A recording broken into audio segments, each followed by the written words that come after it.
بسم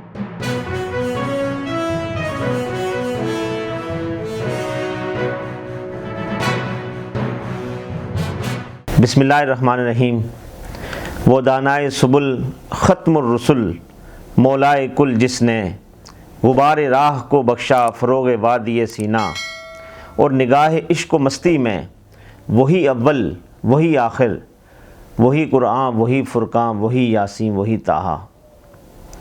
حاضرین گرامی، چند دن قبل پرائم منسٹر آف پاکستان محترم عمران خان صاحب نے لائیو کال کے ذریعے پورے پاکستان کے لوگوں کے معاملات اور مسائل سنے۔ اس میں سے ایک کال اس ادنیٰ ناچیز کی بھی تھی۔ سر میرا کوشچن ہے بنیادی طور پہ ناموس رسالت صلی اللہ علیہ وسلم اور اسلاموفوبیا پہ۔ سوال یہ ہے کہ سر اس سلسلے میں آپ کی کیا حکمت عملی ہے کہ آئندہ آنے والے دنوں میں کیا کوئی ایسا مضبوط پلان بن سکتا ہے کہ جس سے عالمی سطح پر اس ایشو کو اس طرح سے دوبارہ سے نہ اٹھایا جائے اور دنیا کے 1.5 ارب مسلمانوں کے دلوں کو اس طرح سے ٹھیس نہ پہنچائی جائے؟ اس کے لیے کیا کوئی عملی اقدامات کیے جا رہے ہیں؟ دیکھیں، یہ ہماری بڑی بدقسمتی ہے مسلمانوں کی، اور یہ شروع ہوا ہے 1989 سے، جب سلمان رشدی نے کتاب لکھی اور اس کے اندر اس نے گستاخی کی ہمارے نبی صلی اللہ علیہ وسلم کی شان میں۔ تو تب سے مغرب کے اندر یہ سلسلہ شروع ہوا، پچھلے 30 سالوں سے۔ ہوتا کیا تھا کہ مسلمان کو تکلیف پہنچتی تھی جب یہ اس طرح کی کوئی ان کی شان میں گستاخی ہو۔ اس کے بعد وہاں مغرب میں کوئی رائٹس یا یہاں بھی لوگ سڑکوں پہ نکلتے تھے، کیونکہ مغرب کو اس چیز کی سمجھ نہیں تھی، کیونکہ وہاں وہ بالکل دین کو اور طرح لیتے ہیں، وہ تو اس کو اس طرح نہیں لیتے اور میں نے پرائم منسٹر آف پاکستان سے ناموس رسالت صلی اللہ علیہ وسلم اور اسلاموفوبیا پہ ایک سوال کیا تھا، اور میرے سوال کا لب لباب یہ تھا کہ جو سپیچ پرائم منسٹر نے UN میں کی تھی، اس کے بعد چونکہ پھر انٹرنیشنلی کچھ ایونٹس ہوئے گستاخی رسالت صلی اللہ علیہ وسلم کے، تو میرا سوال یہ تھا کہ آپ نے کوئی ایسی مربوط حکمت عملی بنائی کہ جس میں تمام ممالک، اسلامی ممالک کو شامل کر کے کچھ ایسا لایا عمل اختیار کیا جائے کہ آئندہ کے لیے یہ اس طرح کی گستاخی رسالت مآب صلی اللہ علیہ وسلم کے ایونٹس ہونا بند ہو جائیں اور یہ پرمننٹلی بین ہو جائے۔ تو اس کے جواب میں پرائم منسٹر نے کچھ باتیں کیں، اور مجھے بہت سارے لوگوں کے فون کالز آئے، میسیجز آئے، جس میں مجموعی تاثر یہ تھا کہ پرائم منسٹر کی باتوں سے لوگ مطمئن نہیں ہوئے، اور اس کی وجہ شاید یہ تھی کہ کوئی ایسا لائحہ عمل موجود نہیں ہے۔ میں آج کے اس ویڈیو پیغام میں وزیر اعظم پاکستان عمران خان کو، وزیر خارجہ شاہ محمود قریشی کو اور حکومت پاکستان کو مخاطب کر کے اس لائحہ عمل کے لیے کچھ عملی تجاویز دینا چاہ رہا ہوں۔ میں یہ سمجھتا ہوں اس کے 3 فرنٹس ہیں، 3 فرنٹس جن کے اوپر 3 محاذ ہیں جن کے اوپر حکومت پاکستان کو کام کرنا ہوگا۔ اس کا سب سے پہلا محاذ ہے آئیڈیالوجیکل فرنٹ، نظریاتی محاذ۔ اس کا دوسرا فرنٹ ہے لیگل فرنٹ، قانونی محاذ، اور اس کا تیسرا فرنٹ ہے پریکٹیکل فرنٹ، عملی محاذ۔ اب یہ کیسے؟ سب سے پہلے آ جاتے ہیں آئیڈیالوجیکل فرنٹ پہ۔ نظریاتی محاذ پر ہمیں اس کے لیے کام کرنا پڑے گا، حکومت پاکستان کو کام کرنا پڑے گا، اور جو اسلامی ممالک اس میں کام کرنا چاہتے ہیں، ساتھ دینا چاہتے ہیں، ان سے پراپر ڈسکس کر کے اس عمل کا انہیں بھی حصہ بنانا پڑے گا۔ اور نظریاتی محاذ پہ ہم کیا کر سکتے ہیں؟ آج کا دور انفارمیشن ٹیکنالوجی کے سبب گلوبل ولیج بن چکی ہے پوری دنیا، کمیونیکیشن بہت حد تک غیر معمولی طور پر ترقی کر چکی ہے۔ آپ کی آواز یہاں بیٹھے بیٹھے دنیا کے 7 ارب لوگوں تک پہنچ جاتی ہے۔ تو یہ کتنا آسان ہے اس اگر ہم اس کے اوپر سنجیدہ اور کام کریں تو صنعتی محاذ پر ہمیں پوری دنیا میں نبی کریم صلی اللہ علیہ وسلم کی سیرت کو اجاگر کرنے کے لیے کام کرنا پڑے گا۔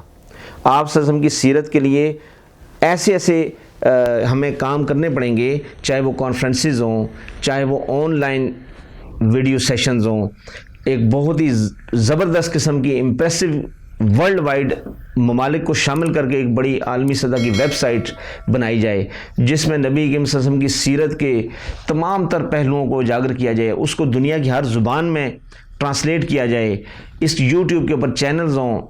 یعنی یہ جو نظریاتی محاذ ہے اس کا فائدہ کیا ہے؟ دیکھیں دنیا میں دو طرح کے لوگ ہیں جو اس ایشو کے ساتھ اٹیچڈ ہیں. ایک تو ہیں جو بنیادی طور پر شرپسند عناصر ہیں، جو اسلام مخالف ہیں، اسلام کے دشمن ہیں، اور وہ کچھ اپنے مذموم مقاصد کی خاطر یہ کام کرتے ہیں. لیکن دوسرے لوگ دنیا میں بہت بڑی کثیر تعداد ہے جو اس ایشو سے انوسینٹ ہیں. They don't know about the reality. ہمارا فرض پھر کیا بنتا ہے کہ ہم ان تک یہ روشنی پہنچائیں. چونکہ اندھیرے کا خاتمہ، اندھیرے کے ساتھ آپ لڑ کر اندھیرے کو ختم نہیں کر سکتے. اندھیرے کو ختم کرنے کا طریقہ یہ ہے کہ آپ روشنی جلائیں، چاہے وہ ایک دیا سلائی کیوں نہ ہو، اور اس سے بھی اندھیرا ختم ہو جاتا ہے. اور کجا کہ آپ ایک بڑے بڑی کندیلیں اور بڑے بڑے فانوس جلا دیں. تو اس سیگمنٹ کو جو دنیا میں انوسینٹ ہے، جس کو معلومات نہیں ہے، وہ بے شک وہ غیر مسلم ہیں، تو انہیں نبی کریم صلی اللہ علیہ وسلم کی سیرت سے آگاہی نہیں ہے.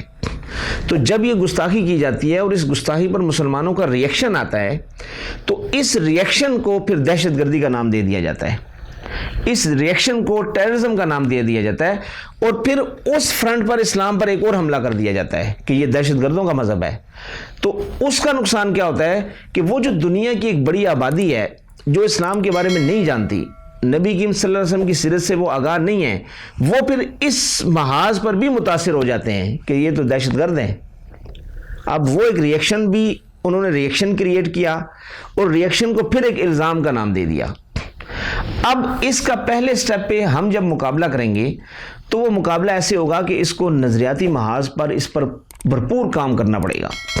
ہماری یہ بڑی بڑی منسٹریز کس کام کی ہیں؟ منسٹری آف ریلیجیس افیئرز، مطلب اس کے اندر منسٹر صاحب ہیں، اس کے نیچے پورا سٹاف ہے. یہ کیا کام کرتے ہیں؟ مطلب ان کو کیا اس اتنے بڑے سٹاف کو اور اتنے بڑے اخراجات کو کیا اس کام پر نہیں لگایا جا سکتا؟ اور میں آپ کو ایک اور یقین دہانی کرانا چاہتا ہوں اس ویڈیو پیغام کے ذریعے کہ اگر آپ اس کام کا بیڑا اٹھائیں تو حکومت پاکستان بھی شاید 1 روپیہ نہ خرچ کرے، دنیا بھر سے مسلمان پاکستانی اس مقصد کے لیے اپنی دولت کی تجوریاں کھول دیں گے، اور آپ کو اس سارے کام کے لیے فنڈز کی پرابلم نہیں آئے گی. تو اس نظریاتی محاذ پر ہمیں ورلڈ وائڈ کانفرنسز کرنی چاہیے، ہمیں انٹرنیٹ کے میڈیا کو یوز کرنا چاہیے، ہمیں سوشل میڈیا کو یوز کرنا چاہیے، ہمیں یوٹیوب کو، اور پھر جو آپ نے چینل ایک پلان کیا تھا آپ نے اور طیب اردگان صاحب نے اور محترم مہاتیر محمد صاحب نے، وہ چینل بھی آپ نے ویژن دیا، پلاننگ کی، لیکن اس کو آپ نے امپلیمنٹ نہیں کیا. اس کو امپلیمنٹ کرنا چاہیے. ایک چینل ایسا ہونا چاہیے کہ جو اسلاموفوبیا اور ان ایشوز کے خلاف ایک بہترین کاؤنٹر نیریٹو کے طور پہ کام کرے. تو یہ آ گیا نظریاتی محاذ. اب اس کا دوسرا ایک فرنٹ ہے جس پہ اس کو کام کرنا پڑے گا، اور وہ فرنٹ ہے لیگل فرنٹ. لیگل فرنٹ کیسے؟ لیگل فرنٹ کے اوپر ہمارے پاس ایک فورم موجود ہے، انٹرنیشنل کورٹ آف جسٹس. تو ہم چونکہ انٹرنیشنل کورٹ آف جسٹس میں انڈیویجولز اپلیکنٹ نہیں بن سکتے، مدعی نہیں بن سکتے، ایک اسٹیٹ بن سکتی ہے. میں خود چونکہ لا کا ایک اسٹوڈنٹ ہوں، تو انٹرنیشنل کورٹ آف جسٹس میں اس کیس کو لے کر جایا جائے اور وہاں پر یہ بات ثابت کی جائے کہ یہ جو کیس ہے ناموس رسالت صلی اللہ علیہ وسلم کا، یہ ہر مذہب میں سیم ہے. اور یہ حقیقت ہے کہ جیوز کے ہاں، کرسچنز کے ہاں، باقی مذاہب کے ہاں، ان کی جو مذہب کی ایک سپریم پرسنالٹی ہے، جو اس مذہب کے بانی ہیں، بانیان ہیں، چاہے وہ انبیاء ہیں یا غیر انبیاء ہیں، ان کی توہین کوئی برداشت نہیں کرتا، اس لیے کہ ان کے ساتھ ایک بڑی میجورٹی کے ایموشنز اٹیچ ہوتے ہیں. تو اتنی بڑی میجورٹی کے ایموشنز کو ہرٹ کرنا، وہ ویسٹ جو ایک بلی اور ایک چوہے کے قوانین کے اوپر بھی اتنی سختی سے امپلیمنٹ کرتا ہے، اور وہ جانوروں کے حقوق کی بھی بات کرتا ہے، پودوں کے حقوق کی بھی بات کرتا ہے، یہ باتیں ساری اسلام کرتا ہے. الحمدللہ یہ اسلام کے مذہب میں ان تمام چرند پرند درختوں کے حقوق کا ذکر ہے، اور جتنے اچھے انداز میں ذکر ہے. دنیا میں کوئی اخلاقیات کے بڑے سے بڑا چارٹر اٹھا لیں، یہ رائٹس اسلام سے اچھے کوئی نہیں دے سکتا، لیکن وہ اس کے اوپر زیادہ اپنے آپ کو چیمپئن اس کا شو کرتے ہیں، ہیومن رائٹس کا، اینیمل رائٹس کا، اور تمام طرح کے قوانین کا. تو سوال یہ پیدا ہوتا ہے کہ یہ مغرب اتنا بڑی دوہری اور دوغلی پالیسی کیوں اپناتا ہے؟ انہیں اتنا بڑا معاملہ سمجھ میں نہیں آتا کہ وہ دنیا کے 1.5 ارب سے زائد لوگوں کے دلوں کو ہرٹ کرتے ہیں. ان کے دلوں کو تکلیف پہنچاتے ہیں، ان کے دلوں کے خون کے آنسو رلاتے ہیں، یہ بات انہیں سمجھ نہیں آتی؟ اگر انہیں سمجھ نہیں آتی تو ہمارا کام ہے یہ بات ان کو سمجھائیں، ہم آئیڈیالوجیکل فرنٹ پہ اس پہ فائٹ کریں، نظریاتی محاذ پر جو میں نے پہلے ذکر کیا۔ اب جو دوسرا لیگل فرنٹ ہے، لیگل فرنٹ پہ ہم اس کیس کو انٹرنیشنل کورٹ آف جسٹس میں لے کے جائیں اور اس کے لیے ماہرین کی خدمات حاصل کریں۔ اور پاکستان میں پچھلے دنوں ایک اناؤنسمنٹ ہوئی، پاکستان کی ایک بڑی پارٹی کے سربراہ محترم ڈاکٹر طاہر القادری صاحب نے یہ اناؤنس کیا، جس کا ویڈیو کلپ میں نے دیکھا، کہ آپ نے کہا کہ میں اس کیس کو اگر حکومت پاکستان دائر کرے تو میں اس کو، وہ چونکہ خود انہوں نے بتایا کہ وہ خود لائر ہیں، تو میں اس کیس کو فری آف کاسٹ لڑنے کے لیے تیار ہوں۔ تو آپ کے پاس اتنی بڑی اتھارٹی موجود ہے، ایک آفر موجود ہے، تو آپ اس کے اوپر سٹیپ کیوں نہیں لیتے؟ اس پہ سٹیپ لیں اور انٹرنیشنل کورٹ آف جسٹس میں اس کیس کو جا کر دائر کریں۔ اب یہ دو فرنٹس آگے ہمارے پاس، آئیڈیالوجیکل فرنٹ اور لیگل فرنٹ۔ اب تیسرے فرنٹ پہ آ جائیں، وہ فرنٹ کیا ہے؟ اگر ان دو پہلے محاذوں پر ایفرٹ کرنے کے بعد ہمیں مطلوبہ نتائج نہیں ملتے تو پھر اس کا ایک پریکٹیکل فرنٹ بھی ہے، اس کے لیے عملی اقدامات کرنے ہیں۔ اور وہ کیا ہو سکتے ہیں؟ وہ پوری OIC جو کہ بیسیکلی مسلمانوں کا ایک نمائندہ ادارہ ہے، لیکن اس کی حیثیت اتنی ڈیڈ ہے کہ اس کی آواز کو دنیا میں کہیں نہیں سنا جاتا، انہوں نے اپنے آپ کو اتنا بے حیثیت کروا لیا ہے۔ تو OIC کو فعال کریں، ایکٹیو کریں، اور اگر وہ نہیں ایکٹیو ہوتے تو باقی جو مسلم ممالک اس میں رول پلے کرنا چاہتے ہیں، یا ان کو ہر ایک کو رول پلے کرنا چاہیے، لیکن بہت سارے ایسے ہیں جن کے نقاب ہیں چہروں پہ، جنہوں نے مسلمانیت کا نقاب تو پہن رکھا ہے، لیکن اندر سے وہ ان کے بارے میں کیا رائے دوں کہ وہ کس قدر کبھی قسم کے لوگ ہیں، جو اسلام کے لبادے میں اسلام دشمن عناصر ہیں۔ تو جو مسلم ممالک اس میں ہمارا ساتھ دینا چاہتے ہیں اور جو مسلم ممالک اس ایشو کے اوپر فرنٹ لائن پہ آگے کام کرنا چاہیے، ان سب کو اکٹھا کر کے تو پھر اس کے اوپر کوئی پریکٹیکل میئرز لیے جائیں۔ وہ پریکٹیکل میئرز بھلے بائیکاٹ کی صورت میں ہوں، اکنامیکل بائیکاٹ ہو، سوشل بائیکاٹ ہو، جو جس طریقے سے بھی اس معاملے کو پروٹیسٹ کیا جائے اور اس کو ہائی لائٹ کیا جائے، بٹ اس کو پریکٹیکلی کیا جائے اور اتنا اسٹرانگ سٹیپ ہو کہ دنیا اس کے اوپر سٹیپ بیک ہونے پر مجبور ہو جائے۔ اور وہ شرپسند عناصر جو سلمان رشدی کی صورت میں شروع ہوئے اور آج یہ فرینچ میں جو بدبخت ہے اس تک آ کر یہ سلسلہ جاری ہے، یہ سلسلہ ختم ہو اور دنیا میں صرف نبی کریم صلی اللہ علیہ وسلم کی ذات ہی نہیں بلکہ تمام جو انبیاء ہیں، تمام جو مقدس ہستیاں ہیں، ان کی بے ادبی کو بین کر دیا جائے، اس سلسلے کو بند کیا جائے۔ یہ سلسلہ نہ تو کسی مذہبی تعلیمات میں ہے، نہ کسی معاشرے کی تعلیمات میں ہے، نہ کسی اور سوشل سائنسز میں ہے، نہ اخلاقیات میں ہے، نہ روایات میں ہے، نہ اقدار میں ہے۔ یہ سلسلہ صرف ایک شیطنت ہے، ایک شیطانیت ہے جو چند لوگ کرتے ہیں اور پھر اس کو مذموم مقاصد کی خاطر کچھ بڑی پاورز اور کچھ سٹیٹس اس کو بیک کرتی ہے۔ لیکن ہمیں اس کے اگینسٹ ایک بڑا مربوط اور بڑا ویل انٹیگریٹڈ پلان بنا کر اس کو کاؤنٹر کرنا پڑے گا۔